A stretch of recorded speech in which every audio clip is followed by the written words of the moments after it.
The number one problem facing the church today. Let's talk about that.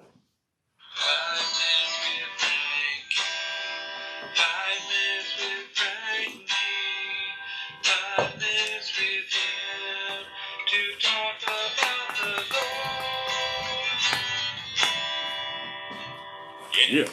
Now, I'm not talking about a specific denomination or specific belief system or whatever you have. I'm just saying the church are the people that are following Christ. So don't get all upset that I'm pointing out a church building or a church congregation.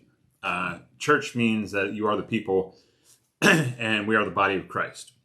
And we worship Jesus. So, but what is the number one problem of the church, or we could say Christians today? Well, we can list a whole bunch of things, but we obviously know that we are still have mistakes. We still make mistakes. And the difference between that is that we have a Savior who gives us grace, mercy, and forgiveness through Jesus Christ. Now, we don't want to take that for granted and sin whatever we want to do, but we're supposed to, get better and better at not sinning and maturing in Christ. But anyway, what's the number one problem of the church? Well, I'm not going to answer that until the end. So let's look at Leviticus chapter 19, verse 2. Now, yesterday we were in Leviticus 19:9, and we were talking about that, they came to the mountain. There was thunder, lightning, trumpet. They saw this mountain of smoke, okay, and they stayed their distance because Moses had to speak for them to God.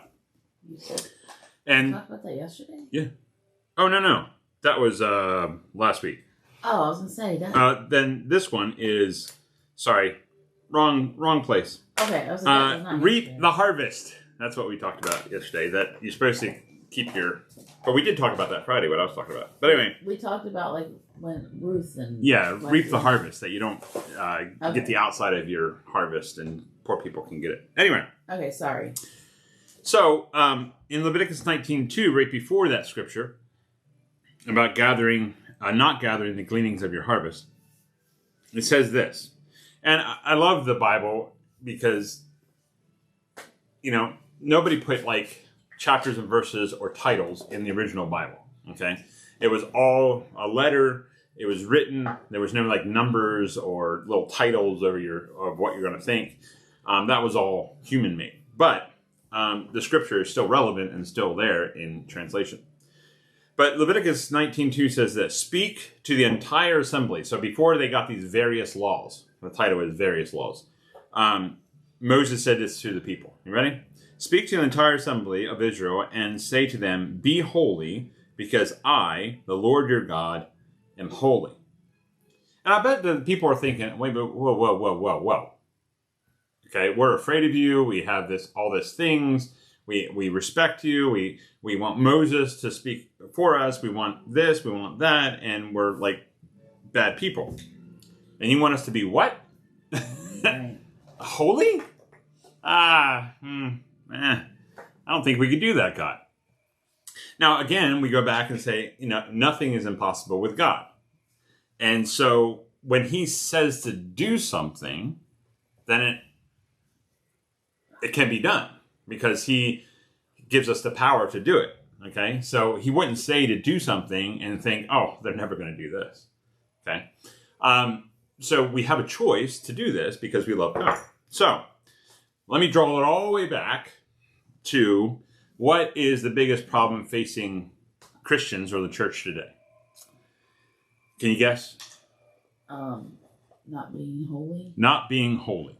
Now, holy is this fancy word of saying set apart for a purpose, set apart for a specific direction. A lot of times Christians and, the church looks like the world. Yeah. Exactly the same as the world. Exactly the same divorce rate, exactly the same adultery rate, same sexual rate, same everything rate.